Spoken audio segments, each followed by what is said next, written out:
2014 সালের 30 ডিসেম্বর আন্তর্জাতিক অপরাধ ট্রাইব্যুনাল এটিএম আজহারুল ইসলামকে রংপুর অঞ্চলের মুক্তিযুদ্ধকালীন গণহত্যা, অপহরণ, ধর্ষণ সহ 6টি মানবতা বিরোধী অপরাধে দোষী সাব্যস্ত করে মৃত্যুদণ্ডাদেশ দেন।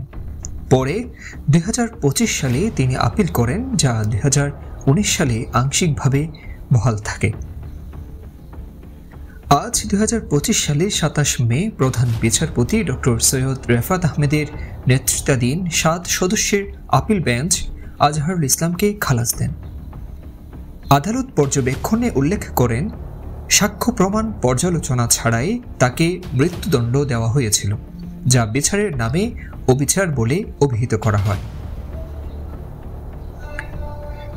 আজহারুল ইসলামের আইনজীবী শিশির মনির জানান, এই রায়ের ফলে তার মুক্তিতে আর কোনো বাধা নেই।